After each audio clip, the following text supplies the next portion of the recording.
Hello, thank you for joining me. Today on Stacilia Beauty, we are going to talk all about brushes.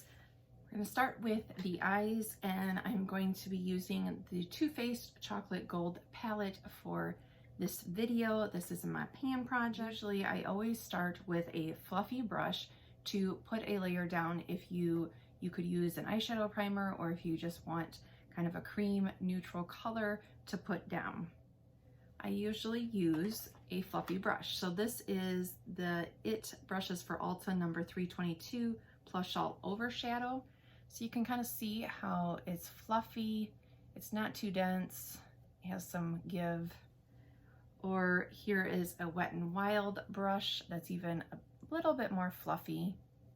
Okay, so we have a fluffy brush, but let's say I want to see what it looks like. This is Do You Care brush number 17, and see the differences between these. So this one is much more dense, it's much more stiff. If I put on Rolling in the Dough, and I'm just going to kind of put it all over. But this is what I would normally do. Very quick and easy. And so now let's see what happens when I use the more dense brush. As you can see, or hopefully it's coming across, it's harder to blend out. I have to do a smaller amount at a time. I'm definitely having to go back in more times than I did with the other brush to get the same coverage. You can kind of see it more on the movable lid there than you can the other one, because it's a denser brush, so you're getting more of the shadow staying in place. So does that make sense? I hope so. So let's blend that out just so they're the same. So then we're going to go to crease brushes. They're usually small, kind of stubby, and they're meant for sweeping the shadow on. This is IT brushes for Ulta. This is called the Effortless crease brush. And again, it's very fluffy. This is number 18. And this is a little bit of a smaller crease, so there's definitely different ones, but it's still fluffy. There's still a lot of give, but it's a little bit of a smaller. We're gonna go in with So Bougie. So I'm going to use the kind of more fluffier brush from IT first, and just sweep this on the eye, all over. And since it's bigger, it just naturally goes above my crease a little bit, which is good because I have hooded eyes. It gets the color on there very easy. And then you have this one, which is a little bit of a smaller, but still fluffy.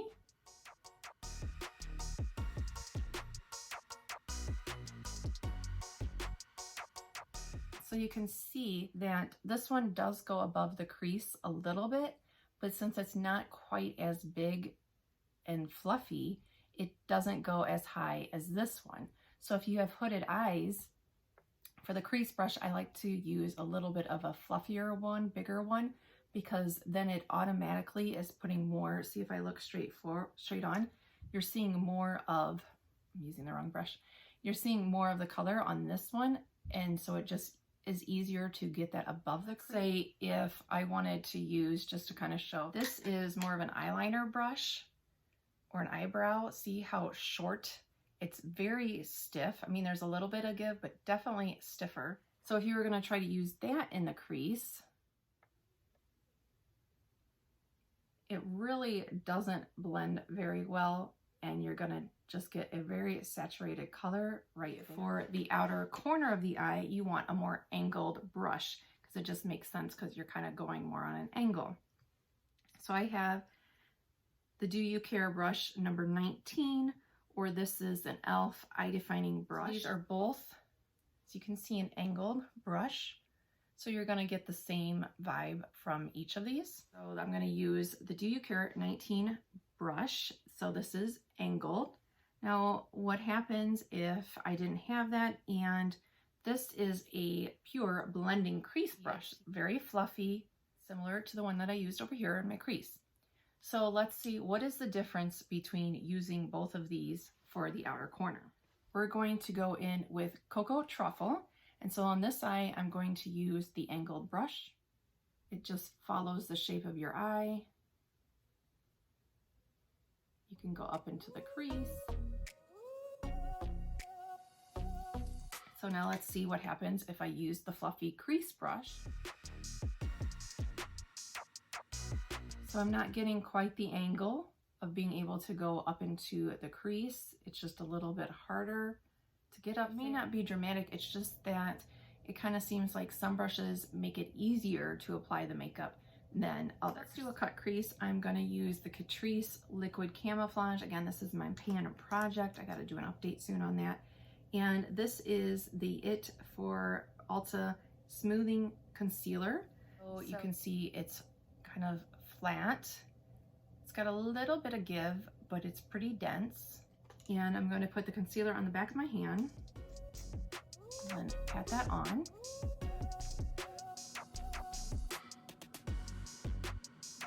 So with this, you can get it really where you want it. I'm just going to kind of sweep it out with no problems. But let's say I go back and I just have a fluffy brush. So this is a Wet n Wild. This is excuse me, what I would use more for a crease brush or kind of all over. So obviously this will work to apply it. It applies very similar, but I do feel like the fluffy brush kind of washes out the concealer a little bit more. It gives it a little bit of a thinner look, I guess you'd say. It's very, very slight, closer to the lash line. I think you can see it, but I like the flat brush because I just feel like it gives me more control. When I do a cut crease, I like to use the flat brush where I want to put on that color over the concealer. So this is from Wet n Wild. It's a little bit bigger than the concealer brush, but again, you can see that it's pretty straight, pretty slim. There is a little bit of give, but not a lot. Let's go with Moneybags, or Papa Green. So if you tap that on, since it's a denser brush, you're gonna get a lot of color payoff. And usually, in general, in general, I find that the fluffier the brush, there's more likelihood that I will get fallout. Some shadows, the formula, you're just gonna get fallout no matter what. But if you're noticing that you're getting a lot of fallout, I would just try to switch up your brushes and see if that makes a difference. Now, a lot of people like to use their fingers, including me, so let me show you what that does. Usually it seems like the finger, if you're using your finger, you get the most payoff, but it's not always the case. I think that it's pretty similar, but as you can see with my finger, I'm not getting as much control. I got it a little bit down here. And then a lot of times, this is just my own preference. I like to take a fluffy brush with nothing on it and just to kind of blend these two together so there's not quite as harsh of a line. Then let's add a pop of highlight below the brow bone. There's definitely many different brushes that you can use for this. I'm going to show you if I use, this is number 24. This is a pencil brush. So this is great for your lower lash line. It's short, kind of stubby. There's a little bit of give, but not much. So you could use that to really define the highlight. Or a lot of times I like to use, this is the Do You Care number 25. This is a small fan brush. So we're gonna go in with Rich Girl and I'll show you the difference. So here's the fan brush. I feel like with the eyes, there's really no right or wrong. It just kind of depends on what look you want. So there is the fan brush. And now we're gonna use the more short, stubby brush. So as you can see, it's harder to kind of get that overall look. Since this is dense, short, and stubby, it's really putting it on in that specific area and not really blending it out. So I think that you can see why this is probably good for the lower lash line because it just distributes that color right where you put it. So now, can you see the difference? For an eyeliner, if you wanted to put that on, your best bet is to use a thin brush. This is the e.l.f. angled eyeliner brush. Very, very tiny so that you can get really precise. This is the It brushes for Ulta, a precision eyeliner. It's a little bit bigger, but as you can see, definitely small again. This is the Do You Care 30, comes to a point, very small. So you just want to think, when you're looking for an eyeliner brush, kind of think of it like a lip liner brush. You want small, precise, and kind of more dense, stiffer, so that it's easy to work with. For contouring, I like to use, this is the Do You Care 7 or the e.l.f. contouring brush. As you can see, they're both very stiff. This one is a little bit on an angle, so it's kind of a little bit easier to follow the natural curves of your face, but it's very dense, so you can just get right in there. And now if you're going to do like bronzing, also this is a good one with the angle. If I'm using a bronzer or a kind of powdered contour, I like to use this one, or this is the Wet n Wild that's on an angle.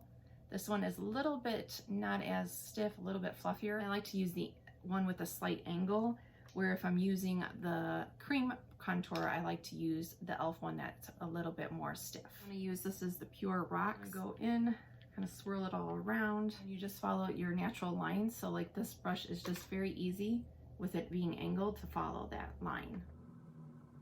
I'm doing this one is a little bit pink, but I'm doing this before my foundation, because as you can see, I always get too heavy-handed, so I just find for me, it's better to do it before my foundation. Let's go on to foundation. I'm gonna use, this is the Revolution Conceal and Define in F2. So there's a few different brushes that are kind of known as more foundation brushes. There is the tapered one. This is it for Ulta, the Seamless Foundation. So as you can see, it goes up, it's thin, it's tapered at the top, flat, and that is usually best for liquid. Then you have, this is the e.l.f. Buffing Foundation Brush, and this is more of a domed shaped. It's a little fluffy, but not that much give, but definitely more domed all over. And I have found that this one is good for like the It powdered foundation, kind of just patting it on like that, or the liquid foundations or BB creams. Then another one is, this is the Do You Care 5, and this is a stippling brush. And as you can see, it goes more outward, and then it's flat across, but it's very stiff. I mean, it does, all these brushes have some give, but very stiff. Usually these brushes are tightly packed, and then there will be some loose ones kind of intermixed, loose fibers intermixed. And this one I've noticed, if you're using it, it's best to put the product on your back of your hand and then kind of tap it in like that, and then put it on your face. So I'm using the Revolution. So I'm gonna put it on the back of my hand. I'm gonna show you. So first using, this is the It brush, the tapered.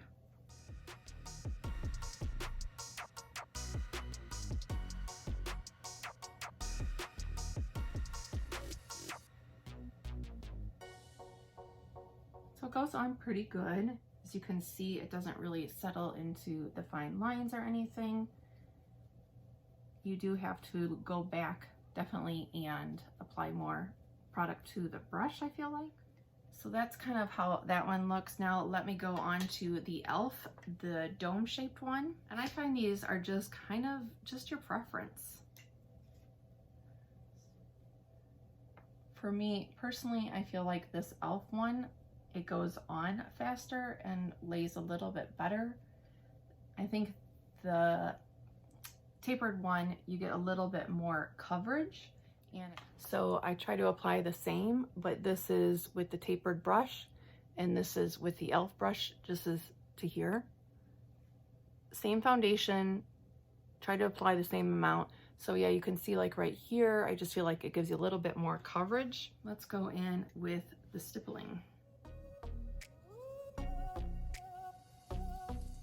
And this one, it doesn't blend out quite as easy as the e.l.f. one. You're just kind of more patting it on more than, I mean, you can kind of blend it out, but kind of like you want to pat it on.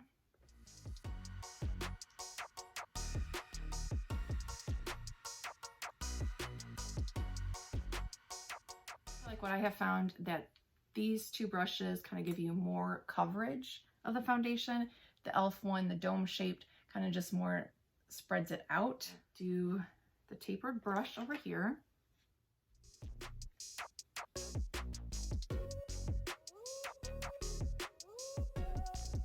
It's definitely easy to apply. And then, so then we're going to do the stippling brush, center here.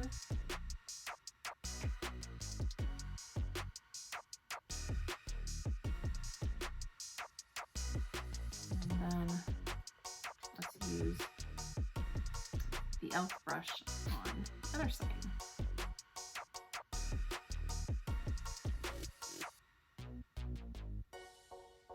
So I think they are very similar. I feel like the stippling one gives a little bit more of kind of an airbrushed look. It doesn't show the lines quite as much. This was the flat tapered one, the stippling one, and then the e.l.f. dome shaped one. So let me know if you can tell a difference between them. For concealer, again, I'm going to use the Catrice Liquid Camo, and I usually, before I always used a thin brush that was flat and pretty dense. And normally I would have looked at this brush. This is the RT Go, Real Techniques Go. And I would have thought this is more for foundation or, you know, contour powder. But I actually like, even though this is a big brush, it is tapered. And I've actually been liking this for concealer. Just FYI, this Catrice concealer does have a little bit of a scent, just an FYI. It's okay, but I'm trying to use it up in my pan project because of the scent. I won't repurchase. So here is when you do a flat brush, you can really get kind of detailed in there, and I like to just pat it down. Yeah, and this brush, if I was to do that, I just kind of pat it like that, I like to do, and pretty light-handed. Or you can do your finger, but since we're talking about brushes, I just thought that I would show you if you had, this is number 13, and this is kind of like the stippling brush, but it's a little bit kind of fluffier, not too much, but what would happen. So you can see, like any of these brushes you can make work. It still blends in, but it just takes a little bit longer, not too much, but just a little bit longer. I'm just gonna go over with this brush, just kind of blend this together. Let's just kind of set with powder. So your powder brush, this is 02, Do You Care? As you can see, it's a very fluffy brush. If you use something like this or the contour one that is more dense, the powder is going to build kind of just in that area more than being an overall kind of finish. So you want a fluffy brush. This is, like I said, number 2, thick, full brush. And then you can either, with loose or pressed powder, just kind of swirl it in circles, or you can do sweeping strokes. This is the It for Ulta Brush Unstoppable Powder. It's a little bit shorter, but as you can see, it still has that fluffiness to it. It's a larger brush. So if you're comparing, this is the foundation brush and this is the powder brush. So you can see, hopefully you can see, this is definitely tighter than this one. And so this is just the Mineral Veil by Bare Minerals. And obviously there's, you tap and swirl, but then I'm just gonna kind of set everything, and I like to do swirling motions. Now let's go on to blush. I'm going to use the Tarte Party, and usually a blush brush can be very similar to a powder one. It's, you know, fluffy, usually dome shaped. This is Do You Care 11. This is an Ulta Beauty, and again, it's domed shaped, fluffy, so kind of that style of brush. So let me put that on with, I'm going to use the Do You Care brush. And if you want to learn more about the Do You Care, because I've really been trying these out and like them, I will talk about that at the end a little bit more in detail.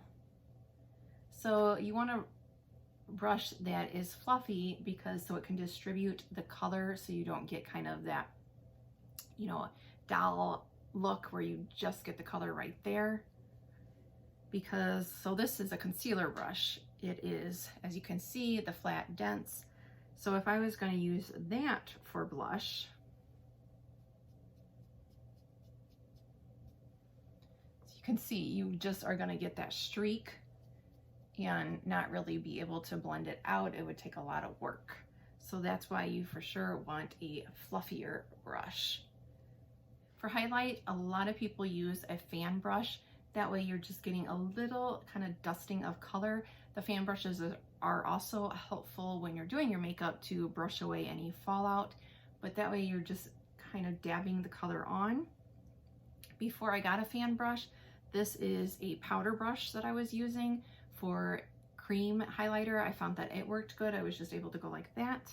So I'm going to use the Ofra Mini Rodeo Dry. This is the fan brush, the 01, and just swirl it on there. And then that way you can just get just a hint. I did have a Sigma fan brush as well. And this one is definitely thinner than this one. And this I like too. I found that if you use one like that, you are going to get more of the color rather than the fluffy one. So it goes back to the eyeshadow. This is more dense. This is more fluffy. So this is going to distribute the color. It's going to distribute the color more, so you don't get quite as bang of highlighter, where this one, since it's dense, you're going to get more a pop of your color. So let's say, since we're showing differences in brushes, if I used an eyeshadow brush, what would happen? So this is a small brush, no fan. This is kind of a little bit of a give, but not too much. So you can definitely use this one, obviously, but as you can see, it's gonna make more kind of the streak and definitely deposit the color more so than over here. So it just kind of depends on the look you want, but if you want just that hint of highlighter, I find the fan brush is definitely a better option. And of course, there are so many other kind of brushes. This is an e.l.f. glitter silicone applicator that is great for patting on glitter. This kind of gives you an over idea, hopefully, of the different type of brushes. And so if you're not getting the look that you want, switch out your brush. But I wanted to talk a little bit more about the Do You Care brushes, because this was like the first like actual set that I bought. Before this set, I just kind of had purchased an e.l.f. brush here or there, a Sigma one here or there, Wet n Wild. Just kind of once in a while I'd pick up a brush. So this is the first like actual set that I purchased. This is, I found it on Amazon, but they do have it on their website as well. So this is Do You Care. This is the 31 piece brush and it's $49.99. And this, so it comes in the carrying case and you open it up, and I just think that this is so impressive. And like I said, I've never had a set before, so that could be why I'm like, oh my God, look at this. Look at all these brushes. Like 30, well, obviously it's a 31 piece, but you like have every single thing that you need. So if you're wanting to really like play around with brushes, I'd say get a set, you know, this one or just kind of any set. I mean, obviously you can go to the dollar store, and like the Wet n Wild ones I got at the dollar store. You could go and get a bunch of different ones from the Dollar Tree for $1, play around with them, figure out what you like, what you don't like, or you could get a whole kit like this at one time and just really play around with them and see what works best for you, what you like. I do really like the IT brushes for Ulta, the black kind of rubberized ones. They're a little bit more pricey, but I do like how they feel, and they have kind of the indent where your finger can go, or back here if you want to hold it that way, and very light. The IT for Ulta brushes, it's interesting too, like the different weights. So these are birch handled, they're really lightweight. This one, the black rubberized one, is very lightweight too. These are the kind of silver, more metal brushes for Ulta. and they are a little bit heavier. So you also have the different weights of brushes. For cleaning, I use Johnson & Johnson's baby shampoo, and then this is from Sigma. This is the small one, and I know that these have been around for a while, but I was kind of late to start using them, and I love this thing because I don't know why, maybe it's the OCD in me, but it just gives me satisfaction to clean a brush using this. Then I used to clean a brush just, you know, kind of swirling it, then doing it on a paper towel, or I would put Dawn dish soap in a Ziploc bag and then just put the brush portion of that in the bag and swirl it around. But this, and so I was kind of bad at cleaning my brushes, but since I got this, I feel like I am so good at cleaning my brushes because I like this little thing. I don't know why it makes that much of a difference, but you put the soap or whatever you're gonna use, I put it on there and then swirl it around and just kind of go the different areas, and you can just see the color coming off on here. I don't know why, that just gives me a lot of satisfaction. Or if you'd like me to film when I do clean my brushes using this thing, because yeah, I can't explain it, but I definitely clean my brushes more since I had this. I don't know why. I hope that this helps. Like I said, there is so many different brushes, but I hope that this just helps give a general idea of what the differences are in brushes. Let me know down below if you like this video and if you would like to see videos on kind of beauty tools, if there's any others that you would like me to try out and talk about. Let me know down below. If you haven't already subscribed, because I think like half the people that view my videos are not subscribers, so I don't know why it's free. So if you would like to, you can hit the subscribe button down below. I would love to have you join me here. Thanks for watching, and I hope that you have a good day.